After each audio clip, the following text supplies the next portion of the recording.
Hello Airsofters, welcome to Operator's Tactics, the show that arms you with the knowledge and the power to be successful in the modern day Airsoft Battlefield. I'm USJTF 6, Commander of the Southeast Joint Task Force, and today I'm going to be giving you a great class on basic tactical communications, and we're specifically focusing on radio communications. We've got some good hand and arm signal classes and all that stuff coming up, but radio communications is key for today. As you can see off to my left, we have a little high-speed interactive classroom here. I got my screen up here, and as I talk, you're going to actually see pictures and video come up that's going to actually back up what I'm saying a little bit, and that's going to be a really cool thing too. Today we're going to talk about 5 areas in radio communications. We're going to talk about their use and function.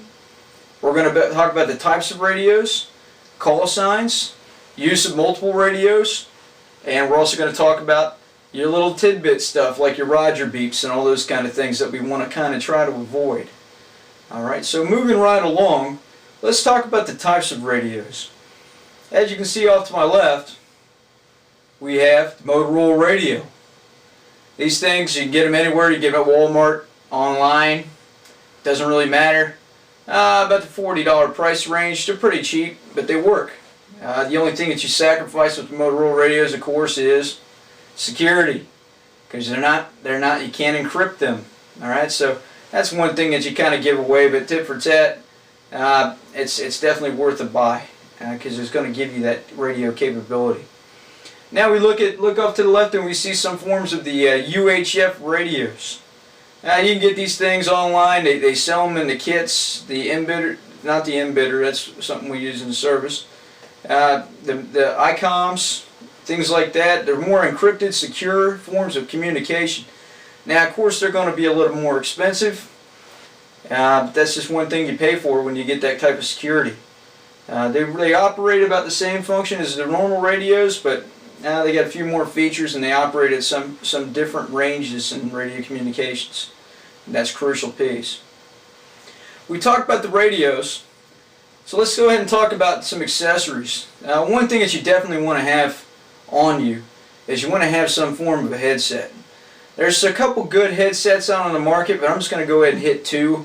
One's the Peltec headset, or the TACCOM headset. It goes straight over your ears, two ears, and most models have a noise enhancing sensor that will give you enhanced hearing. And the other thing is, when you have any loud noises or anything like that, what it's going to do, as you can see on the little earbuds, it will delete that noise, and you'll continue fighting on. So that's a good piece. My team at FPAT, we like keeping it simple, we like keeping it easy, so what we like to do is we like running with the Frogman headset, as you can see here. Frogman headset's a very good system. Gives you that boom mic. It's got the push to talk capability. Alright, that's an important factor too as well. And it keeps one of your ears open. Alright, if you're not willing to risk your hearing on 2 AA batteries, at least you can go back to the old system and have one of your ears operational. The other ear will be feeding in information and stuff like that. And that's really good for a woodland or a mountain environment. That's something that you probably want to do or take on. Use and functions of radios, it's super critical that you get it down packed to a T. You have to use radios. You have to have effective communications. The more communications that you have with your group, with your team, the better you're going to be on the field, because you're going to know exactly where everyone is, you're going to know where the enemy is, and the commander's going to be able to take a likely course of action to defeat the enemy. If you use radios effectively, there's a couple different things that radios are used for. Of course, hey you, this is me, talking to you, that kind of stuff. But the other thing is, if you think outside the box a little bit, reporting information. Roger, hey, I'm at grid G2. I have 3 enemies at grid G4 moving south into grid G2.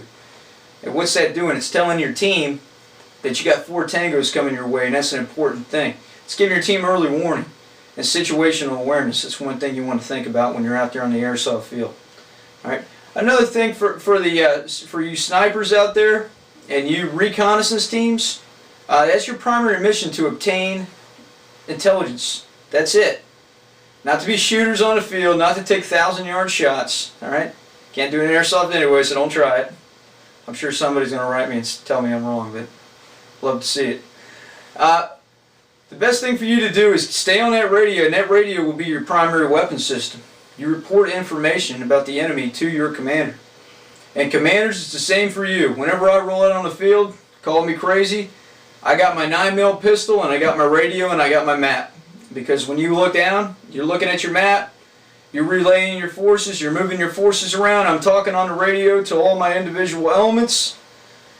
My elements are probably one of the most effective weapons that I can field out on that battlefield. Now if I have to defend myself, I always have my pistol. But chances are I'm probably not going to have to use it if I utilize my men effectively. So that's one thing to think about too. Moving along, we'll go into the call signs portion. Call signs are extremely effective. For one, it tells you who you're talking to, and it tells the other person who they're talking to. And it comes up with a clear delineated chain of command. Like for instance, with my team, I'm FPAT 6, which means I'm the commander. We have FPAT 5, who is the company executive officer. We have FPAT 7, who's company first sergeant. And then we go down like FPAT, or Alpha 1, Bravo 1, Charlie 1, which is our individual squads. So we get first squad's Alpha 1, that would be the squad leader. Second squad, Bravo 1, that's the squad leader for the second squad. Third squad's Charlie 1, that's the squad leader for the third squad. It doesn't matter how big or small your team is, you can institute call signs, and the one thing is, it makes it super easy when you get on the radio. If I get on the radio to my men and I say, hey, this is FPAT 6, move to grid 626441, they automatically know, Roger, that's the commander, he's giving me an order. Alright, a lot of you guys play a lot together, I understand that, but if you're working with, like what we do in the JTF, where you work with a whole bunch of teams together, it's good to have a call sign so you know who you're talking to, because we actually have radio telephone operators assigned to specific units like our brigades, and especially the division. So it gives us a heads up about who we're talking to, so that's a good thing too. Moving on, use of multiple radios is an effective thing to do as a team commander. One thing I always like to do is carry at least 2 radios on me at all times, and that way I can tune into multiple frequencies at the same time. So let's say I want to listen to first platoon and I want to keep my headquarters net open for my platoon leaders to go ahead and give me a call. Well, I automatically have my platoon, my company net, or my platoon net open. My platoon leaders can go ahead and give me a call on that net, and I can also talk to them on their individual nets while I still have my net open. So it gives me that enhanced capability of feeding and distributing information back and forth from people to people. And that's one thing that you really need to do. In a mountain environment, it's specifically important that you have these radios in full operation. You need to relay information as quickly as possible to the people on the ground. The situation changes so fast, you need to know the information, and you need to know the situation around you so you can adjust accordingly. You can yell. Yelling's good. But what happens when you're in a larger type of a city and you're cut off from your elements and you can't really have that verbal communication? That's when the radios come in. That's when you have to use the radios, and you have to use them effectively. There's some other things about radios that we really need to watch when we're employing them. Especially with the Motorola radios. We'll flick back to that picture. Motorola radios, right? They got that little Roger beep at the end where you talk, you let go, and it beeps. Now, it does you no good in the world to whisper into the radio when you have a large beep at the end of your conversation. So the one thing you want to do is you want to turn that Roger beep off, and you want to get that thing as silent as possible. We turn the reply and the respond beeps off on our radios for our team to ensure that those things are not in play. So if I'm laying in a prone and I got 3 guys in front of me and I need to call my men and say, hey, I need your backup right now, you're not going to hear an audible beep and then I get blasted by 3 guys. Alright, so that's just one thing to think about. The other thing to think about, test your radios before you go outside the box, before you go out to play. A lot of guys, they just put it in the pack and they say, hey man, we're good to go. Well, they get out there, they got about 2 minutes of battery power, and then the team commander's trying to call him and he's like, what's going on? Well, that's what happens is when you don't check your stuff, you got to be responsible for what is to come. So another good thing on that point, bring extra batteries. Whatever kind of radio system you have, you want to pack extra batteries, just like you do with your airsoft gun. All right, take extra AA's or whatever else you got with you, put them in the bag, and make sure those things work. Now, with radios, whose responsibility is it to check each other's radios out? Well, it's the individual's responsibility to check their own equipment, but leaders, it's your responsibility also to get things going and get things moving. So ensure you check your guys before you roll out to the box and you do what you need to do. So as we've shown you today, we've gone over the use and function, we've gone over some of the types of radios, the call signs, leaders' use of multiple radios, and all the little tidbit information. I hope this was informative for you.